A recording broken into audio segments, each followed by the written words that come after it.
Hey, this is Trish, and I just wanted to touch base with you today and to give you a couple of updates on things, different things I had going on this year. Probably the biggest thing right now is I'm kind of wrapping up the food experiments that I have been doing on myself. I have rather guinea pigged myself this year for the sake of science. And I'm pretty much done with that because I think in a lot of ways I've really ruined my body. So I'm going to get back to doing things that are good and helpful to my body.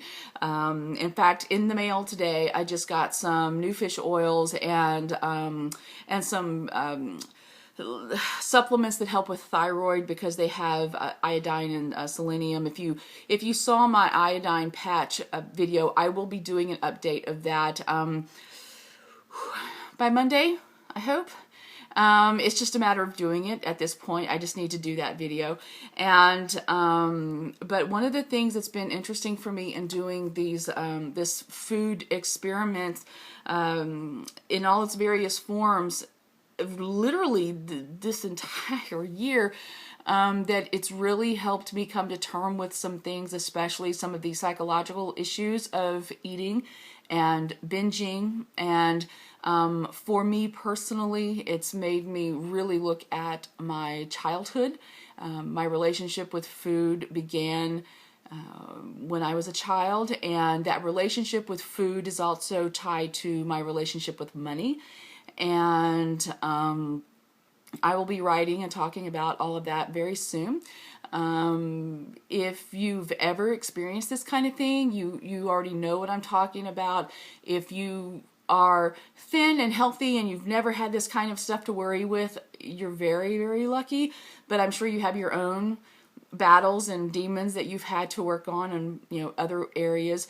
My demon is my relationship with food and my relationship with money. And so it's just been an eye-opening experience to finally have to recognize and deal with things that I didn't really want to in terms of those relationships and the emotions and the psychological factors that are tied to those relationships that were formed when I was a child. And so not meaning to be cryptic, it's just that it's just been very, very powerful. I mean, it's been a long time since I did a food and health video, mainly because I'm not healthy right now. I have not been doing things that are healthy for my body. To give you a little bit of a hint, I'll be writing about this soon, but I got my Mississippi Power refund because they overcharged all of us for 2.5 years because that stupid power plant. And so when I got that refund in, the first thing I did was just went whole hog, literally hog, oink oink, just pigging out. and yeah, so it's been about just allowing myself to do whatever I wanted and not restricting myself, not trying to diet, not denying myself things, because I'm a single mom, so I don't have money to go lots of places and do things. So again, it's that relationship with money, not having money, and that goes back to my childhood.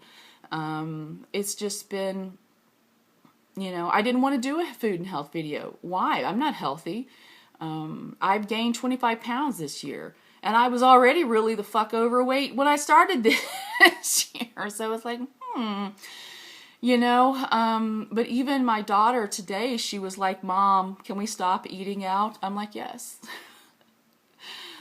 I don't want to eat out for a long, long, long, long time.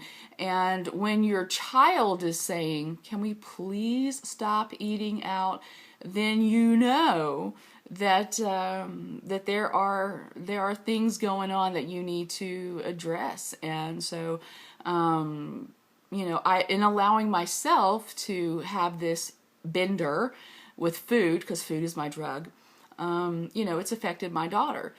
And I have very strong feelings about parents who abuse food to the point that they are technically abusing their children.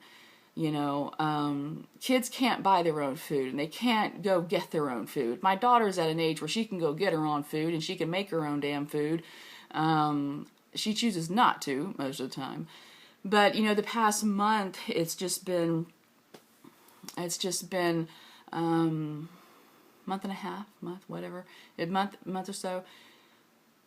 I just let myself be free and do what I wanted, food wise, and I'm so ready to stop and to start having a good relationship with food again. The good thing, though, is that the relationship with food now is not going to be about, oh, I have to eat this because it's healthy, which means I can't have such and such.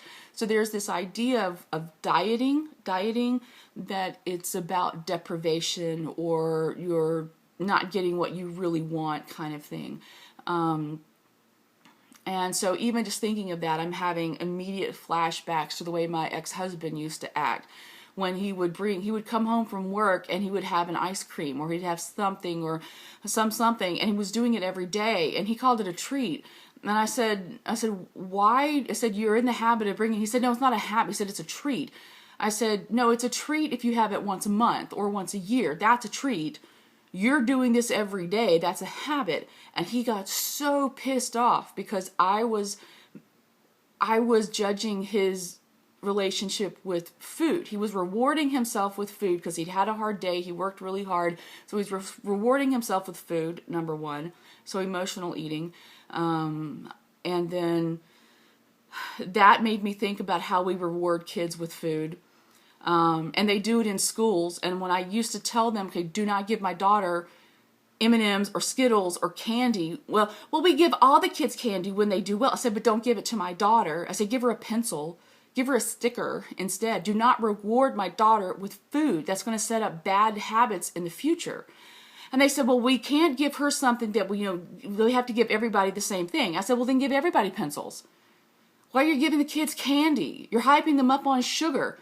And I said, diabetes runs in my family. My daughter should not get candy. And so they said, I was told, well, if you get a letter from her doctor saying that she's at risk and she shouldn't have, I said, what do you mean the fuck doctor?